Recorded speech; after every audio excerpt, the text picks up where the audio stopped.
है कि 30 मार्च 2024 को आपका फिर से एग्ज़ाम कंडक्ट करवाया जाएगा।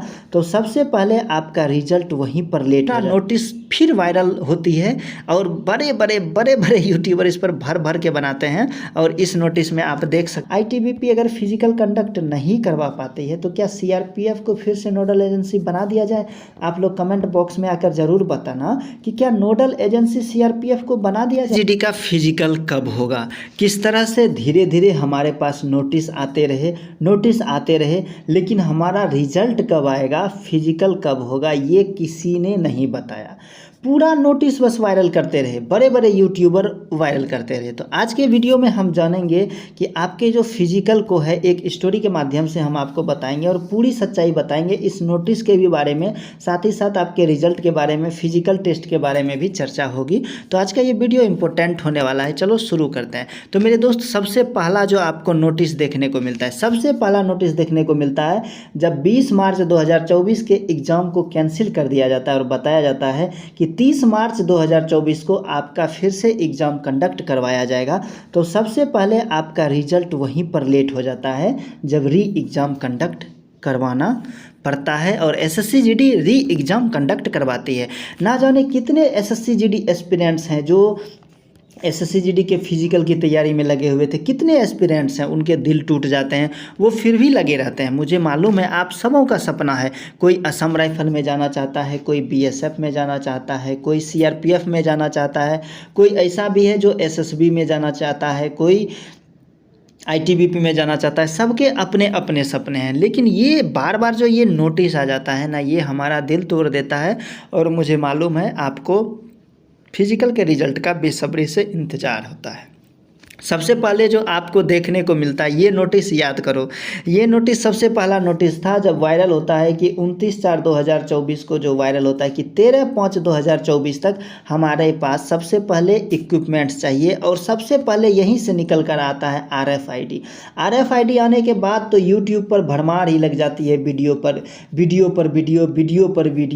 RFID को कुछ इस तरह से दिखाया जाता है कि जैसे लगता है कि RFID कौन सा भगवान है पता नहीं, रेडियो फ्रीक्वेंसी आइडेंटिफिकेशन डिवाइस। ढेर सारे वीडियोस बन पाते हैं, ढेर सारे व्यूज़ आ जाते हैं, बड़े बड़े यूट्यूबर इस पर वीडियोस बना देते हैं, लेकिन लास्ट में बच्चों को क्या मिलता है, वीडियो पर वीडियो, लेकिन रिजल्ट उनके हाथ में नहीं आती है।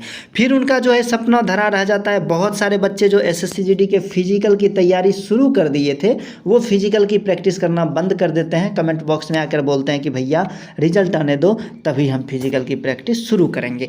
उसके बाद आपको दूसरा नोटिस फिर वायरल होती है और बड़े बड़े यूट्यूबर इस पर भर भर के बनाते हैं। और इस नोटिस में आप देख सकते हैं कुछ इस तरह का था कि 13/5/2024 को जो टेंडर कंप्लीट होना था वो 13/5/2024 को कंप्लीट नहीं हो पाया।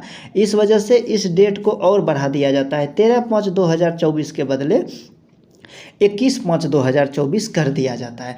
इस समय भी यही बोला जाता है कि आपका जो है फिजिकल जून महीने में हो जाएगा, आपका रिजल्ट मई महीने में आ जाएगा। हमने भी बोला था 7 मई का डेट लिया था, इसके लिए सॉरी, लेकिन बस नोटिस पर नोटिस आते रह जाते हैं। और हमारा जो ख्वाब होता है ये वर्दी लेने का, वर्दी पहनने का, ये अपने हाथों में AK-47 वेपन लेने का, अपने हाथों में इंसास लेने का, अपने साथ एक बंकर बंद गाड़ी देखने का, ये सपना फिर से अधूरा रह जाता है। और फिर कयास लगाया जाता है कि इस बार जो दूसरा जो नोटिस आया था जो बताया था कि 21/5/2024 तक में टेंडर को कंप्लीट कर लेना है, हमें भी लगता है कि 21/5/2024 तक टेंडर कंप्लीट कर लेगा, लेकिन ये टेंडर यहाँ भी कंप्लीट नहीं हो पाता है। हमारे सरकार को जो भी हमारे नोडल एजेंसी हैं उसे CCTV नहीं मिल पाते हैं।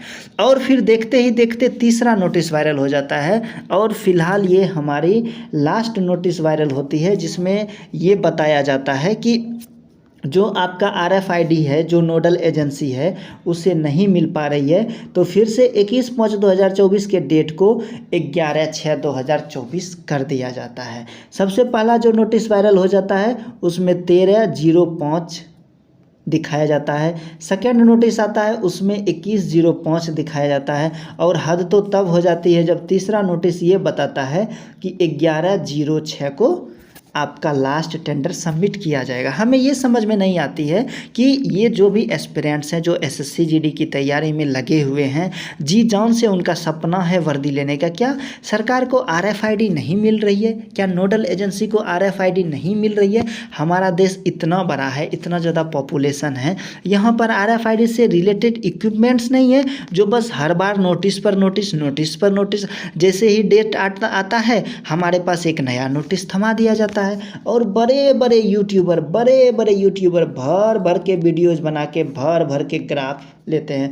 उनके जो वीडियोज़ का ग्राफ है कुछ इस तरह से बढ़ता है, व्यूज़ का ग्राफ कुछ इस तरह से बढ़ता है, क्योंकि हमारे जो भी एसएससी जीडी एस्पिरेंट्स बंदे होते हैं उनके पास कोई ऑप्शन नहीं है, वो तो वीडियो देखेंगे ही देखेंगे। उन्हें तो रिजल्ट का हमेशा इंतज़ार ही रहता है और वो रिजल्ट का हमेशा से इंतज़ार ही करते रह जाते हैं और उन्हें नोटिस पर नोटिस थमा दी जाती है। मेरे दोस्तों, धीरे धीरे कुछ वजह निकल कर आती है, कुछ कारण निकल कर आती है। जो सबसे पहला कारण निकल कर आती है वो सबसे पहला ये कारण जो निकल के आती है, 1 मिनट मैं आपको बता रहा हूँ, थोड़ा इसको छोटा कर लूँ। तो सबसे पहले जो आपका कारण निकल आती है वो आता है नोडल एजेंसी।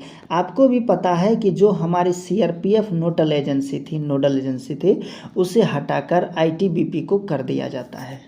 उसे हटाकर किसे कर दिया जाता है? आईटीबीपी को। तो यहीं पर समस्या खड़ी हो जाती है, क्योंकि सीआरपीएफ के पास पहले बहुत सारा एक्सपीरियंस था। सीआरपीएफ के पास क्या था? एक्सपीरियंस था और वो हमारा फिजिकल आराम से कंडक्ट करवाती थी।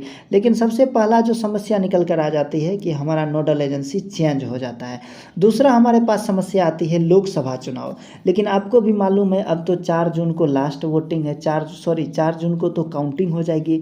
4 जून को तो हमें पता चल जाएगा कि कौन सी सरकार बनने वाली है। तो आपका जो ये लोकसभा का जो लोचा है, ये लोकसभा का भी लोचा खत्म होने वाला है। उसके बाद जो बात निकल कर आती है वो आती है आरएफआईडी, क्योंकि यही आरएफआईडी है, इसी आरएफआईडी के कारण जो है टेंडर कंप्लीट नहीं हो पा रहा है। जो सरकार को चाहिए, जो नोडल एजेंसी को चाहिए वो मिल नहीं पा रहा है। इसीलिए हमेशा डेट बढ़ाया जा रहा है। 13/5 से 21/5 और 21/5 से अब 11/6 कर दिया गया है। और लास्ट में फिर ये भी निकल कर आता है कि क्या आईटीबीपी अगर फिजिकल कंडक्ट नहीं करवा पाती है तो क्या सीआरपीएफ को फिर से नोडल एजेंसी बना दिया जाए? आप लोग कमेंट बॉक्स में आकर ज़रूर बताना कि क्या नोडल एजेंसी सीआरपीएफ को बना दिया जाए, क्योंकि अभी तक तो आरएफआईडी कंप्लीट नहीं हो पाई है। लोकसभा चुनाव भी अब खत्म होने वाला है, 4 जून को हमारा रिजल्ट आने वाला है। इसलिए सबसे बढ़िया है कि नोडल एजेंसी आईटीबीपी से हटाकर सीआरपीएफ को करा दिया जाए, क्योंकि आपको भी मालूम है कि जो सीआरपीएफ है उसके पास बहुत ही ज़्यादा एक्सपीरियंस है, फिजिकल का बहुत ही ज़्यादा एक्सपीरियंस है सीआरपीएफ वालों के पास। इसलिए हम बार बार बोल रहे हैं कि सीआरपीएफ को ही बना दिया जाए। लास्ट में आपके मन में जो एक सवाल आता है कि भैया हमारा फिजिकल कब होगा? देखो मेरे दोस्त, हमने आपसे डेट लिया था 7 मई को। कब डेट लिया था आपसे? 7 मई को। लेकिन 7 मई के दिन आपका फिजिकल क्या रिज़ल्ट जारी नहीं किया जाता है। इसलिए मैं आपसे सॉरी बोलता हूँ, बिल्कुल ही हाथ जोड़कर आपसे सॉरी बोलता हूँ, आप मुझे माफ़ कर दो।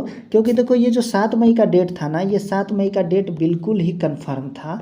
पता नहीं अचानक से ये कहाँ से आरएफआईडी आ गई, नोडल एजेंसी को चेंज कर दिया गया, इस वजह से मैं गलत हो गया। लेकिन अगर आप बोलोगे ना कि हमारा फिजिकल कब होगा भैया, 100% बता दो, तो ये 100% आपको कोई नहीं बता पाएगा। कोई बोलेगा जून के 2nd वीक में, कोई बोलेगा जून के 3rd वीक में, कोई बोलेगा जून के 4 वीक में, कोई तो ऐसे भी मिल जाएंगे जो आपको बोलेंगे कि भैया जुलाई में होगा, जुलाई के 1st वीक में होगा। तो फिजिकल का कब आ जाएगा रिजल्ट, ये 100% कोई नहीं बता सकता है। और मैं कभी भी आपको गलत जानकारी देकर आपका दिल नहीं तोड़ूंगा, इसलिए मुझे माफ़ कर दो। मैं बहुत पता कर रहा हूँ कि आपका जो है फिजिकल जो है रिजल्ट, आपका जो फिजिकल का रिजल्ट कब आएगा, लेकिन कोई भी संतोषजनक जानकारी हमें नहीं मिल पा रही है। जो भी मिनिस्ट्रियल स्टाफ हैं वो भी नहीं बता पा रहे हैं कि रिजल्ट आएगा कब। इसलिए सॉरी, जल्दी ही हम आपको पता करके बताएंगे। लेकिन आज मैंने आपको पूरा स्टोरी सुना दिया कि किस तरह से बार बार नोटिस तो वायरल किए जाते हैं, बताया तो जाता है, सपना तो दिखाया जाता है, लेकिन सपना पूरा नहीं हो पाता है। फिर भी आपके मन में कोई सवाल है तो कमेंट बॉक्स में आके कमेंट करो, मैं आपके हर सवालों का जवाब दूंगा। अगर मेरे से डायरेक्ट बात करना चाहते हो तो मेरा इंस्टाग्राम आईडी है 0km1। यहाँ पर आकर आप मेरे को डीएम करो, मैं आपके हर डीएम का रिप्लाई दूंगा। तब तक के लिए जय हिंद, जय भारत, राधे राधे।